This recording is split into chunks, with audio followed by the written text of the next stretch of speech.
So now we will discuss about food infections, and we'll discuss some of the pathogens and their appearance, how they are look like, how they are identified, and what are their effects. Normally, the food-borne infections are caused by these food that contain these microorganisms, and when we consume this food, the pathogens get entry into our system, and then we start developing symptoms, and the disease starts taking place after ingestion of these food. As I earlier said, there are large number of these pathogens that they have potential to cause disease in human. There are around 200 foodborne diseases from these pathogens, and we need to actually able to identify from these symptoms and from the food consumed that what is the kind of pathogen that is involved for the kind of incidence. For example, the foodborne pathogens that create some disease or some infection or some disease that has been caused to the consumption of that food. So in order to understand that fairly well, we need to understand that what is the kind of pathogens that can create that kind of symptoms in our food. For example, we'll discuss more about Clostridium botulinum. As we earlier discussed, it can be very potent. It can cause death when the toxins are produced and consumed by human beings in their food. So this microorganism is basically gram-positive, obligate, anaerobe. It forms spores. So the spore-forming bacteria are more serious because even we heat the food or pasteurize the food, these might form spores and then grow back when the suitable environment is given to these microorganisms. This has got so much severity that even few nanograms of toxins produced by Clostridium botulinum can create incidences, for example, death in many cases. So there are 5 types of the botulinum that is prevalent or that can happen. For example, there could be food-borne botulinum, where the food is consumed having these toxic compounds generated by these pathogens, and this can lead to disease. Another type is wound botulism, where the wound is contaminated. If we have got any wounds, if it gets contaminated, the pathogen might be spread through these wounds. Infant botulism is a serious thing. It's a serious concern for many countries as well, where the infants get these botulism from food sources, and then they develop the microflora of these C. botulism in their intestine as well, and they get this kind of disease, and this is serious because this leads to death in many cases.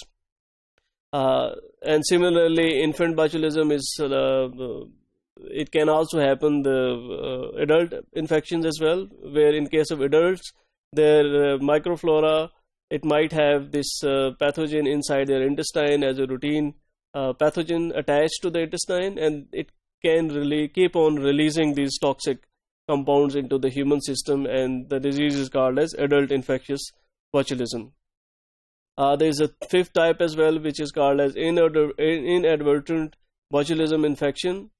This can happen inadvertently when we consume different other products, for example, cosmetic applications or other pharmaceutical applications. Through them, disinfections might occur, and that can lead to disease.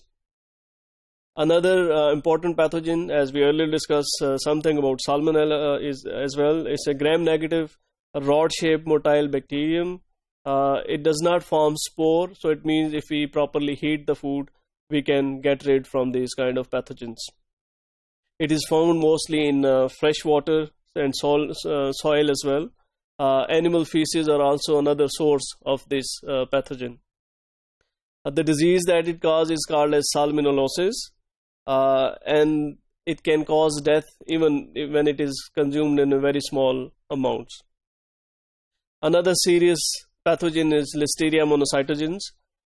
It is gram-positive. It is motile bacteria. It can move. They are not spore-forming bacteria, and they are quite resistant to to desiccation and heat. So it means it is difficult to get rid of this bacteria from our food.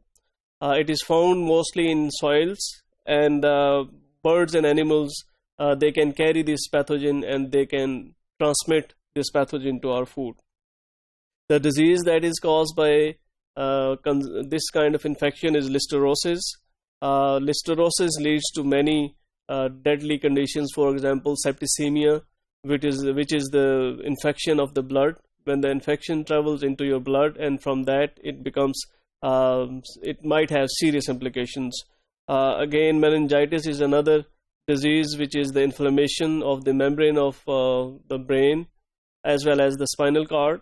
Encephalitis, it's the inflammation of brain itself. So it means that these two kind of inflammations, they are deadly, they are very serious. It is caused by Listeria monocytogens, and also this can lead to abortions in pregnant women. Instant abortions can happen if we consume food having this Listeria monocytogens, and this infection takes place. Another deadly pathogen is Staph aureus, which is gram-positive, small round-shaped bacteria. It's cocci basically, and it can produce toxins which are heat stable. So by heat we cannot destroy these toxins, and these toxins do remain inside our food, and they create serious problem when the food is consumed. This is almost present in humans in their skin as well, and they can be easily transmitted to food and food surfaces, normally on nasal passages, throat, skin, and here they are the carrier of this pathogen, and from there it can infect, it can get into food and then infect other humans. E. coli is another microorganism which can lead to 4 different classes of diseases. If it's a gram-negative bacteria, it is found in intestine of the mammals. The outbreaks, again, because it is found in the intestine, so most of the outbreaks are through the fecal oral route. By that I mean that once the fecal material contaminates water and other or hands, from there it gets into your food, and from food, once it is consumed, these infections can spread from there. So fecal oral route is the common route for this kind of pathogens, and it happens in case of unprocessed or inadequately processed food when it is consumed. The last pathogen is Campylobacter jejuni. If you talk about this is gram-negative, microaerophilic. It's a small amount of air is needed for the growth. It is motile. It is rod-shaped bacteria. The sources are basically chicken and milk, raw milk especially, and it is also found in intestine of many of the healthy cattle as well. So they can contaminate the food through flies and farms, and they are present in non-chlorinated water. Most of the water in the farms is not chlorinated, so that may be a source of Campylobacter jejuni that can get into the water, and from there it can contaminate any kind of food through surfaces, through hands, through washing, or any other operations. So this was a brief talk about all these pathogens, their shapes and the way they are spread to the food, and then they cause infections.